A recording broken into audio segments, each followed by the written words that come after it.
This broadcast is going to be featuring a seminar or business meeting, however you want to view the content. We are examining it to see what validity it has as far as results. And what I really liked about this particular video content is that uh, the presenter is not just um, telling you he can help you. He is presenting testimony from people who have experienced success in formulating the processes that he is assisting them with, and also uh, he's very detailed as far as uh, being transparent or presenting himself as being transparent in the results, because everyone's situation is different. Um, you have different laws in different states. You have uh, different circumstances surrounding uh, whatever adverse position, uh, adverse event you have incurred. Some people may even have uh, details that will help the situation, or that will help the person that's trying to advocate for them to have what they call a leverage. But because they don't associate that information as being relevant, uh, they leave information out and it hurts their case. Um, People need to know that any assistance you receive with your situation, you need to be very detailed.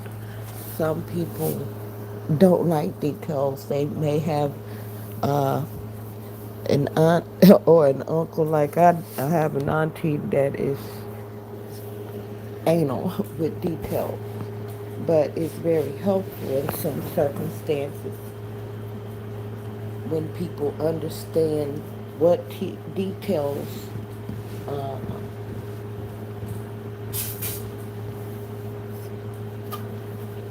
are relevant.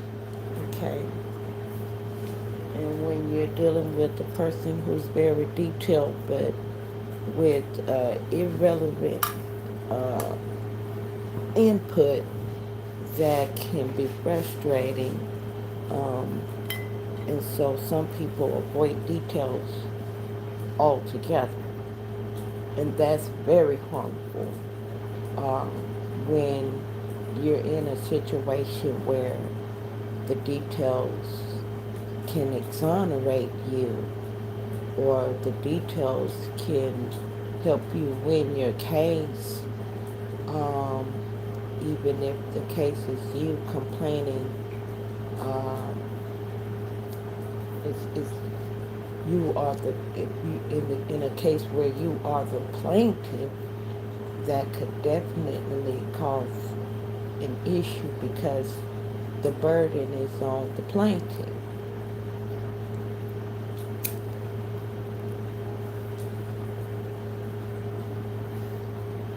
Um, we're going to go ahead and get started, but I really believe this is a good depiction of what we're going for. We want to foster and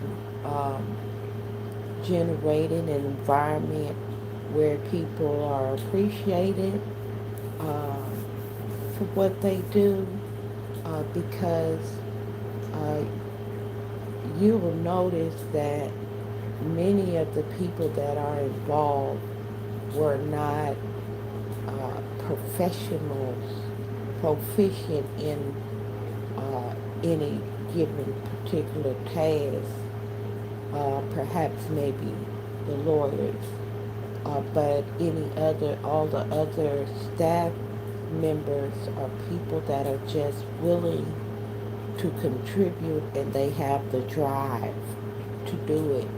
Um, the most important thing to take note of, that we're taking note of, is that uh, the union that is created is like a family, and so people need to understand that if you've had a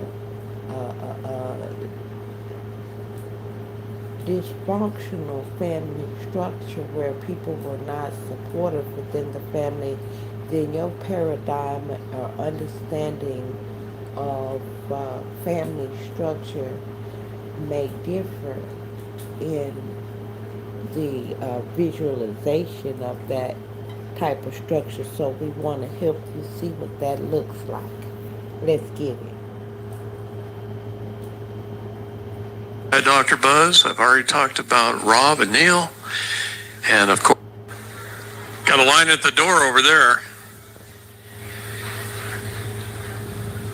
All right, you guys. I know the vendors are fun, but that's not what you paid to come here for. That's just a benefit we offer.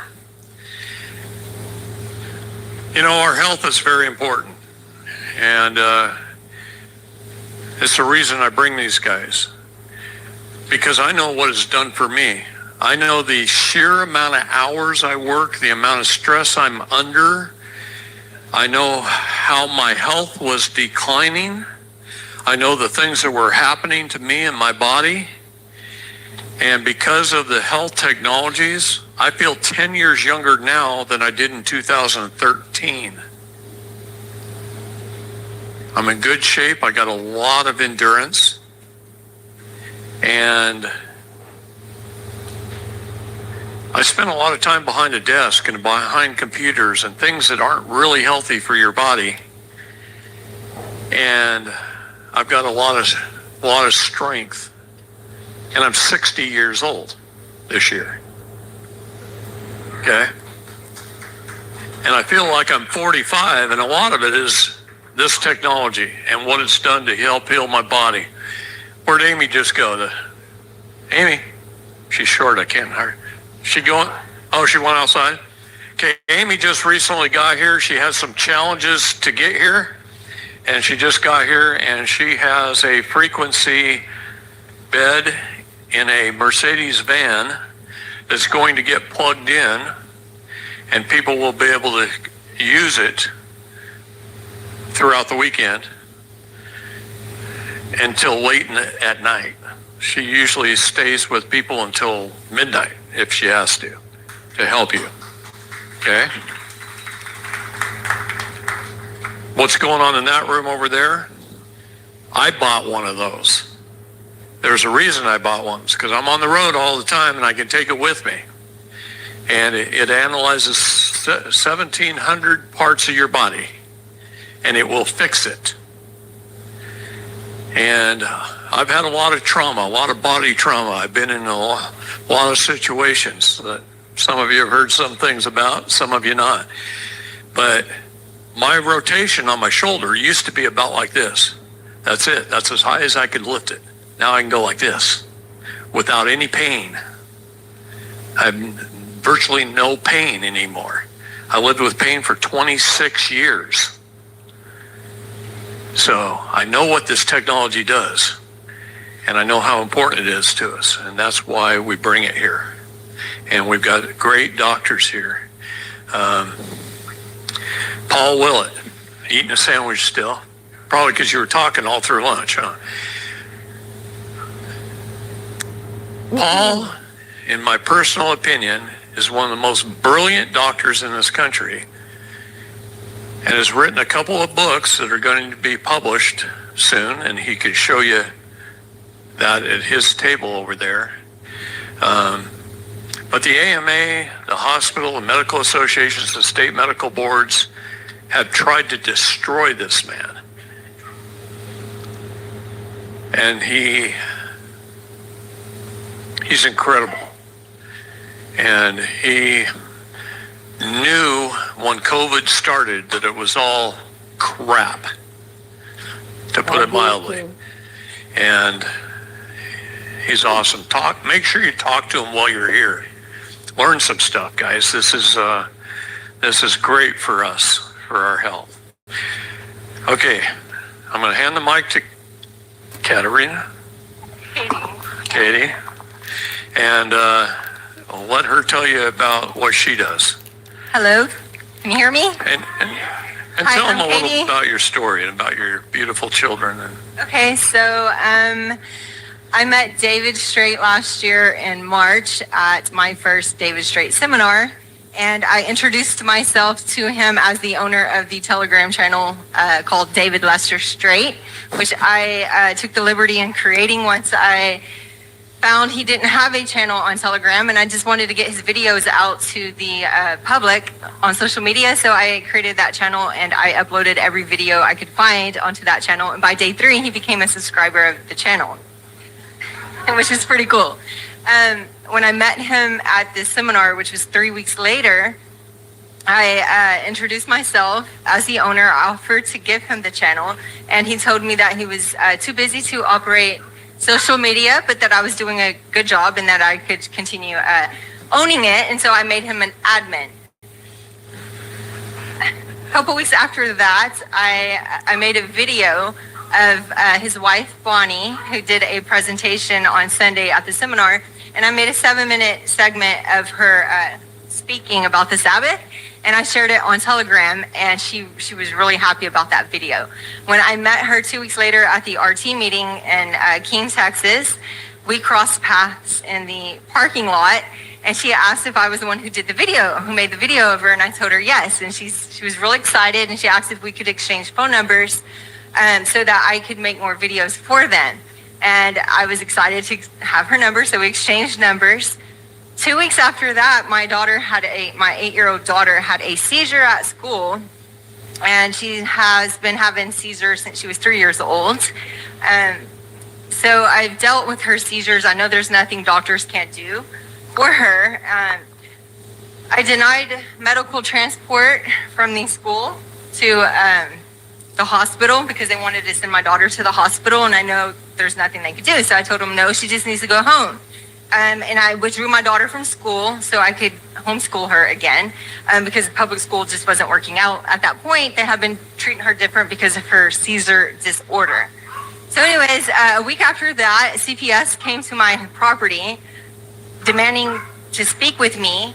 And I went and opened the gate, and they texted me, and I called immediately. I screenshot the text and I sent it to Bonnie asking her, what do I do? CPS is at the gate.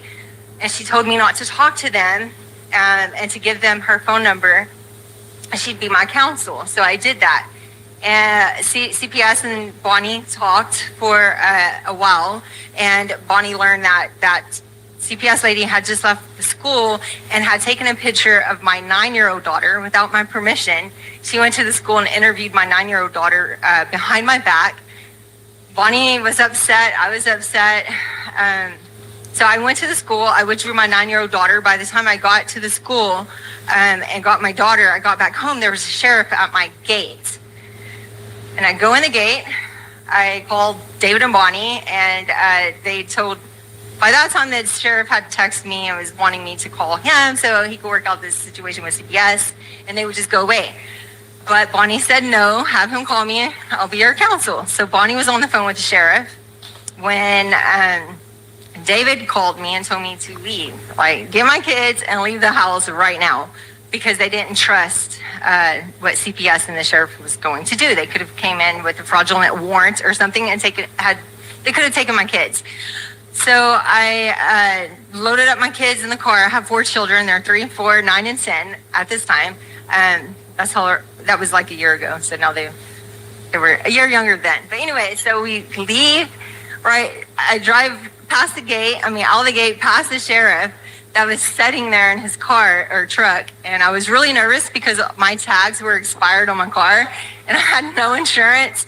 And I just knew he was going to pull me over. And he threatened to. Like, Bonnie was on the phone with him the entire time. And he had told her that I just drove past him. And if he wanted to, he'd pull me over and take me to jail for having expired stickers. And she's like, no, you won't. That's not an arrestable offense. If you do, I will sue your ass in federal court. You leave her alone. And he left me alone. And so, anyways, I went to David and Bonnie's. It was about a 3.5-hour drive. While I was there, they provided safe housing for me and my 4 children. CPS had an order from the courts to remove all 4 of my children and to go get evaluations on my children without me being there. And I wasn't there, so they couldn't take my children. Had I been there with the court order, the cops probably would have forced their entry into the property and could have taken me to jail and taken my children, but I wasn't there, thankfully. So in total, I was with David and Bonnie in a safe housing, not at their house, but somewhere else in the area for 6 weeks. At one point, the court ordered me to show up to court with all 4 of my kids so that they could do an investigation. And if I didn't, I would face up to 6 months in jail. And I had not committed any crime. All I wanted to do was live in the private and not contract with a for-profit corporation such as CPS. Bonnie helps prepare my paperwork, and I did not show up to court physically. I showed up to court with the paperwork she helps me make, and on the cover sheet it was saying that I am appearing by special appearance, exclusively reserving all of my God-given rights, waiving none. And the paperwork was an affidavit of truth challenging standing and jurisdiction and demanding dismissal for lack of standing and jurisdiction. And CPS requested the judge to dismiss the case in the best interest of my children because her paperwork called them out on the fraud of how they create causes of actions against us for our QSIPs and access to our children's trust. So anyways, my case got dismissed on Donald Trump's birthday on June 14th, 2022. Wow, that is so bad. While I was there with him that week, and they had a seminar in Keene, I could have gone home because my case was dismissed, but instead I stayed to attend the seminar, and I'm glad I did because I happened to be standing next to David at one point when somebody came up to him and had asked if David could help them with their paperwork, their AOR, the affidavit of repudiation, which is the first step in becoming an American state national. And David told Joey was his name, that he's like, I'm sorry, I'm too busy, but she can help you. And he's like, okay, I'll pay you. And from that day on, I've been doing AORs, helping people with their paperwork. I set her up in business right there and then, gave her a room off the main room that we were having the seminar. There was 364 people in the room, and I gave her a main room. And how many AORs did you do that weekend? 19 or 20. It was really incredible, but I had so many and it orders. changed her life. Yes, because let me tell you, I am a single mom, and I have 4 children from one man, my ex-husband, and he doesn't help with anything financially.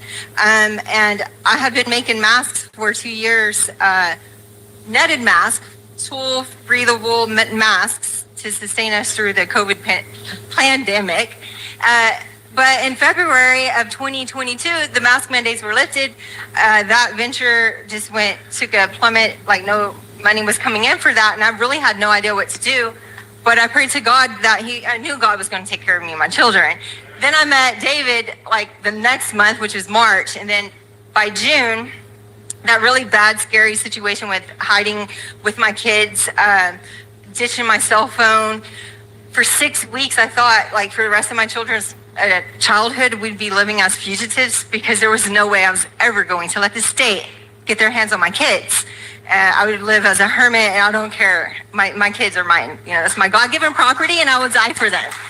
So I was willing to do that, but God turned it around into something so beautiful, and now, you know, we're doing really good. I have asnclothing.com where I'm providing state national gear, clothes, hats, flags, bumper stickers, as well as trademarks, paperwork to help you become an American state national with aorhelp.com.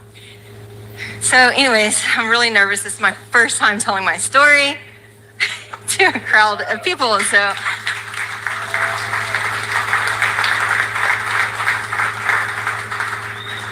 I am very thankful for David and Bonnie. I've seen them work tirelessly helping people. They helped me and my kids. They didn't ask for a penny. They helped us for free. And after they saved me and my kids, I shared my testimony on my channel on Telegram.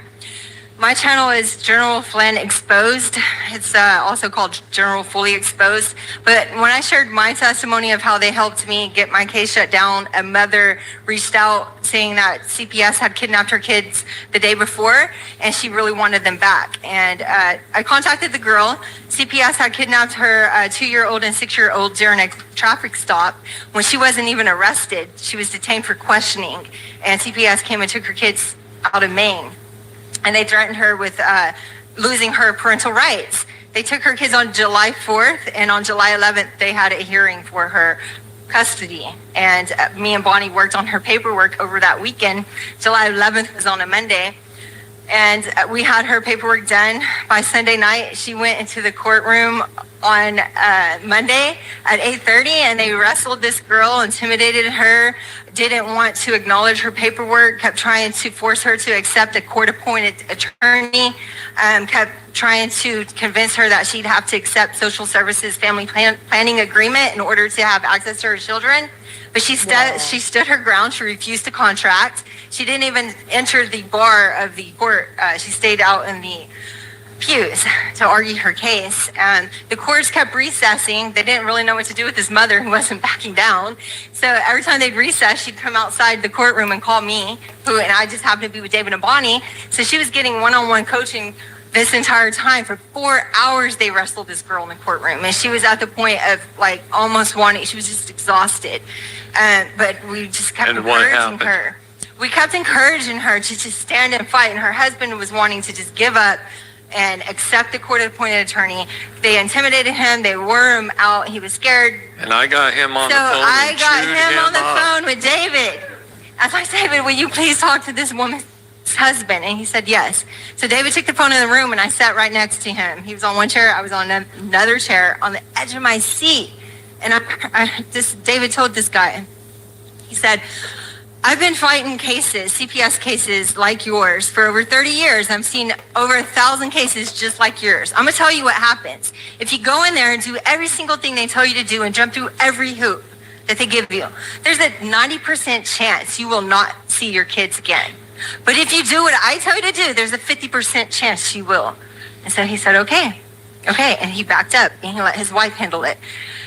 Within an hour, she called me. It was 12:30 p.m. She called me that they had dismissed her case, and she was getting her kids back that day at 4 o'clock. And she did. She got her kids back that day at 4 o'clock.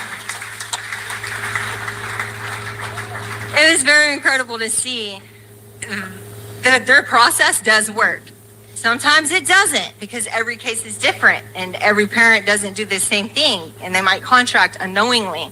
So it's just a very risky, sad business with the child trafficking system that we have in America, where they kidnap children from good parents. Anyways, it's really sad. The corruption in this country is bad, and it's time it has to be changed, because we cannot continue living this way. We can't raise our children to where they could just be kidnapped and taken. We have to fight for them. Anyways, I wanted to introduce to you this book. It's called The American Sovereign.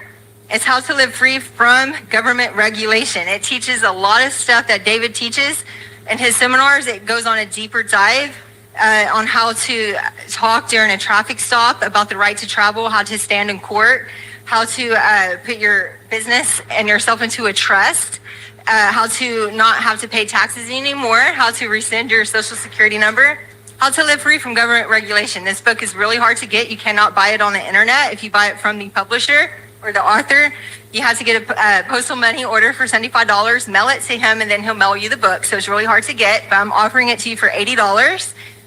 Hold on, hold on, hold on, hold on. I want to interject. Now, we do not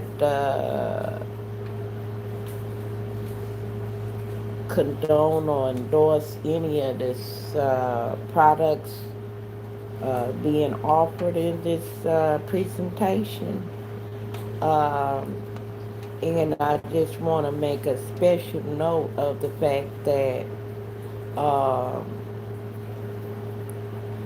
we we do not offer any type of get out of the system type programs. Okay. The reason why we do not even indulge in research on these type of programs is because um,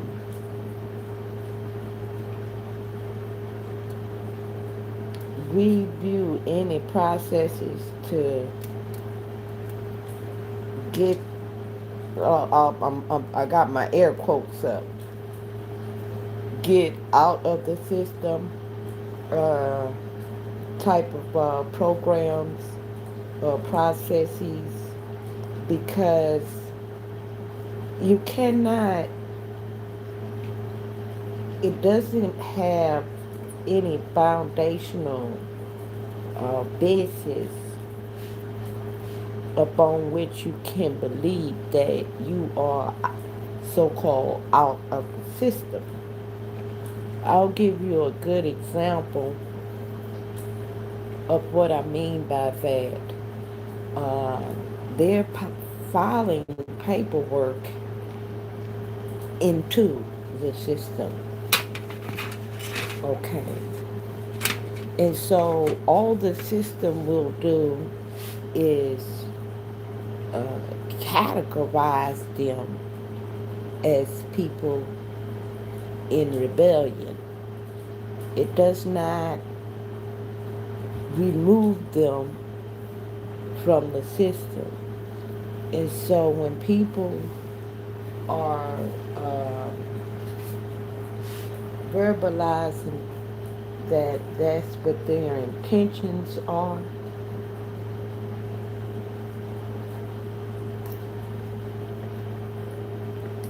but their actions differ from that which they seek, it shows some level of uh,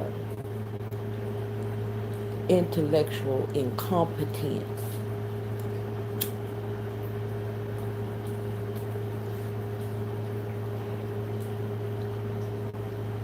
People get angry when you say that they're ignorant, but everybody is ignorant of something, okay? And so that doesn't mean that they don't have any knowledge. It only means that they lack knowledge, okay, as to uh, what they're implying is that I would like to get out of the system of things and uh, societal norms, okay?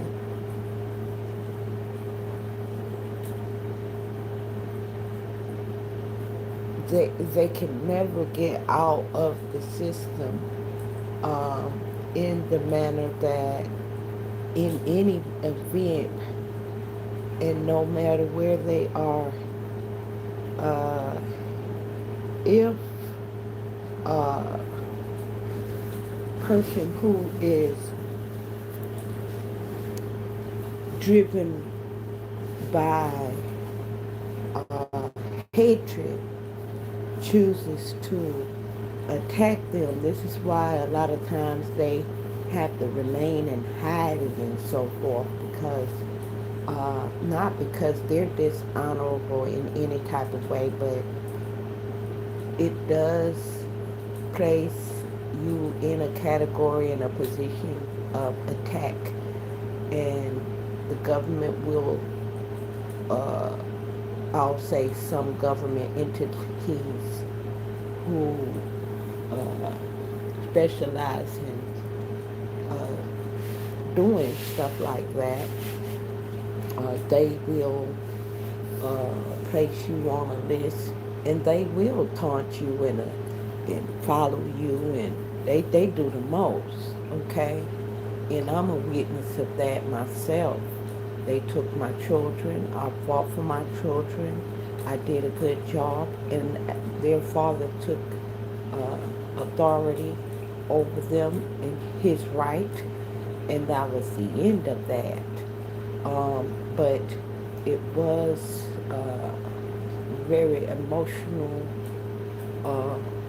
emotionally stressful moment, because they'll tell you that you could not cry, and you had to control your emotions when dealing with them, and meanwhile they're consistently possibly doing things to you that could cause you emotional distress. And so that's a very difficult predicament to be in, to say the least. And so they have forged some loyalty from this young lady, um, in helping her and assisting her in the matter that means the most to her. And so she was driven by that to create a YouTube channel. Uh, and they created a relationship based upon that, and so forth and so on. So um, people who are following these gurus that are telling them to get out of the system are experiencing a lot of unnecessary hardship, and so we don't propagate that. We don't uh, encourage that. If you choose to do that, then we don't discourage it, because that's a choice you make. But you want to make those type of choices and be extremely informed when you are engaging in those types of activities. Uh, First and foremost, you want to know, is what you're doing necessary? Is it necessary to get what your um, end goal outcome is? What is your end goal? I said I was going to give you a good example how they're claiming to get out of the system. But how then can you purchase property? They're going to discuss it. We're getting to it.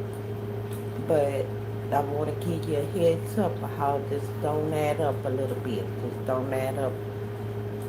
Why then would you invest in property? Okay, the property is not. Hold on. Why would you invest in property?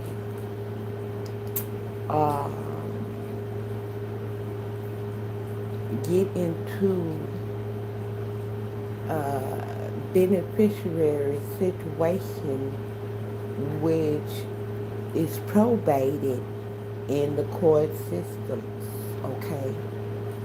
Which then puts you right back in the system that you are claiming you want to get out of. Is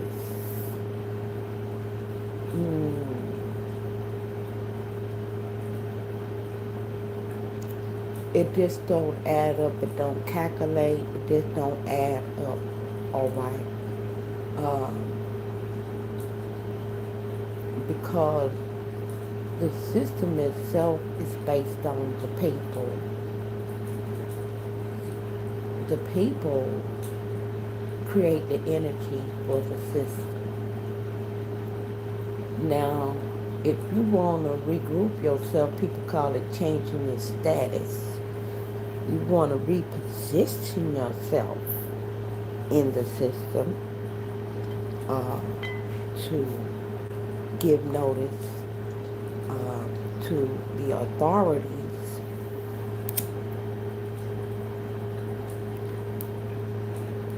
or people that are regarded as authority within the system. You want to give them notice that you want to be independent. You want to be handled independent of their uh, regular course business. That is a business position. It's not personal. It's not personal. It's business, strictly business. Um, I want to keep my private private and my business business. And so basically that's a different position that you have the opportunity to take. There are so many different positions that you can take uh, as far as that is concerned, but inevitably any recourse you may experience from taking that position of wanting to get out of the system is consequential to your decision. Please know that. That's the consequences of that. You will be harassed. Not by me. I'm just saying you will be harassed by people who are, I don't know what their problem is, why they care about what somebody else want to do with their own life. It's a gazillion people on this planet. Well, I do know why they care. They don't want other people to see that as a beneficial position, and then everybody start wanting to so-called get out of the system. They want to keep people in the system, so to speak. And so what I mean by in the system, actively involved, contributing without any context is what I mean. And so they believe it. If they believe in that system of things, then they will inevitably contribute to it. And so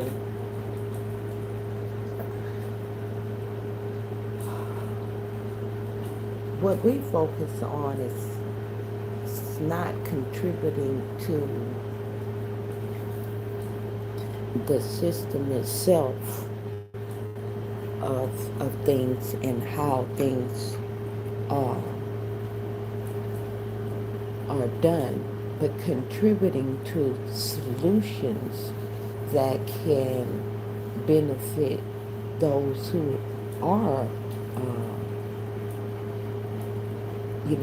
in the system, so to speak, and feel trapped or feel oppression, okay? We feel oppressed within the system of things because they not understanding what value the system has for them.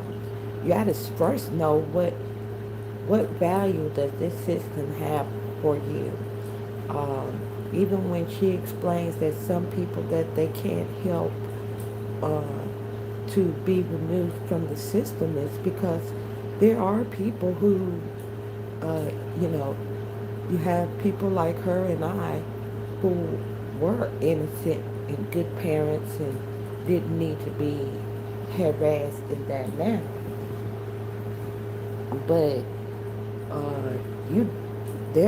the system is in place to intervene on that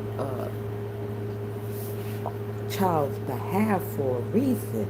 There are some parents who abuse their children.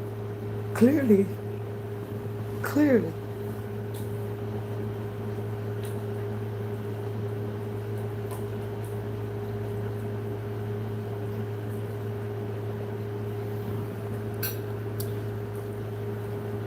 Um, there are some parents who believe that her refusing to take her child to the doctor uh, is abuse. And so you have that fine line of what can be considered as abuse to where people think they have a right to intervene on that child's behalf because the child can't defend itself. Okay. So do we need that type of entity? Yes. Absolutely. Absolutely we do. Uh, if you see somebody abusing their kid, you need to be able to call somebody and tell them about it, you know. We need that. What do you think? You know.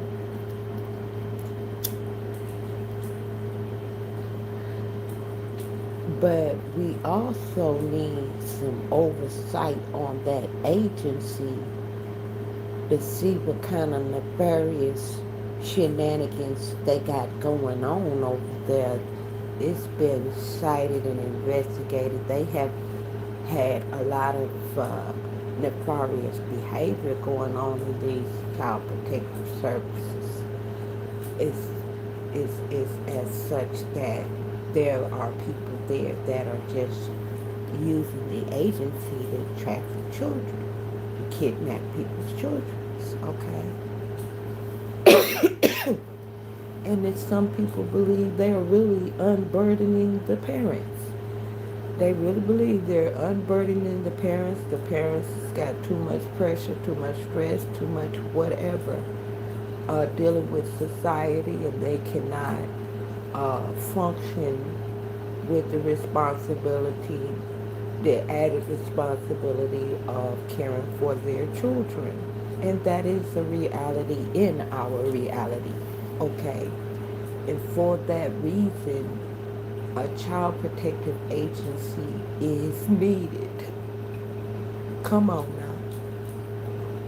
now. If you don't want to get involved, okay, back in the day, uh, way back in the day, um, a lot of people, I mean, they still do it. I see this one lady riding the bus or walking to the bus stop with her grandson, and she, rides the bus with her grandson all the time. So I noticed that that's not her child, that's her grandbaby. And so she took over the responsibility because her daughter is on drugs. Well, she's on drugs too, but she's what they call a functional addict. And so she took the responsibility of caring for her grandson, and it probably helps her to stay a little more sober when she may want to use. It helps her to stay sober and vigilant to care for him. And she has that love for him and her daughter to make that sacrifice when she is probably craving. And if the baby needs something, to buy something what the baby need. He's not a baby anymore, but she still got to run around with a bottle. That's what made me pay attention to her in the first place. That was ridiculous. That baby don't need no bottle, and that seemed incompetent for her to have that baby with that bottle. But that goes to the factors that I was referring to previously, that everybody has what they would view as abuse. Okay, and then I'm sure there's a lot of black people shouting, yeah, that baby don't need nobody. How old was he? Up there, he was walking good and walking, y'all. And she had him in the She had, uh, he was walking, but she had a, what you call that, stroller for him to get in at any time when he might get tired or whatever. And she pushing him around and so forth and everything. You tell she love her grandbaby. And to me, that's what counts. You can tell she love her grandbaby. And she stepped in and took the responsibility on her daughter's behalf. And you'll have people will come in and take the child from her and put it in a foreign environment without blood relatives, and that creates some mental displacement as well in the mind of the child, feeling inadequate sometimes, that may feel they may not know what the hell went on, so they in their own mind that they was unwanted in some type of way. And even CPS have gone as far as to tell the children that they were unwanted, and degrade the family structure to the child. Because my daughter told me, we have a beautiful relationship, and my daughter ran away and kept trying to come back to me on her own. And I felt so horrible to have to send her back where she didn't want to go. And anyway, my daughter told me they was trying to tell her I was a bad mother. She was like, my mama is a good mother. She a loving person. And she just rejected it in such a way that she was able to come back and tell me about what they was trying to do and articulate that in a manner to let me know these people was just straight up lying and trying to convince her, a child, of a lie against her own mother. That was so egregious in nature that I can understand how people can be totally against the agency as in all totality, just, oh, hell to the no. These people, entity need to be burned to the ground, burn them at the stake, sort of speak. But I targeted that lady because that was her activity. You cannot and should not base that person's. This is why they have 1983 claims and 1985 claims and so forth against the worker, that when they have indulged in actions that are beyond the scope of their duty, that they can no longer claim immunity of acting in the course of business, because they're doing something else now, all right? And when they're doing something else that they're not required to do, and you can articulate that, which I did, that lady was fired, okay? The whole ship don't need to go down because you got a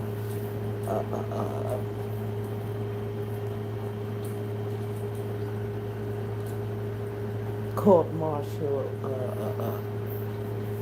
one of the shipmates.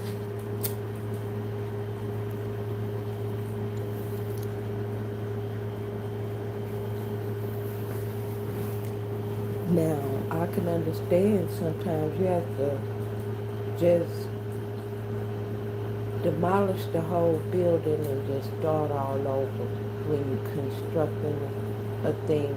Okay, you have to just tear it all down and start all over.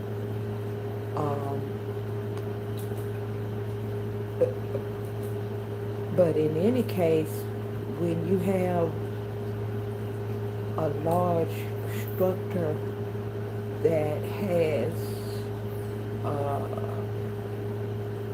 benefit to a lot of different people, you have the people who is trying to traffic that's involved, and they ruthless. You have to be a ruthless person in order to do that, okay? And so that type of person can't be appeased. You have to understand that that's a part of the reality of our situation. That type of person cannot be appeased. If they are using that outlet to capture and traffic children, then you would interrupt their course of business to try to have any other situation going on, okay, where you're trying to interfere with what they doing, okay? So that's what causes the animosity and so forth. We're gonna end the broadcast right here, and we'll get going a little later. Thank you for joining.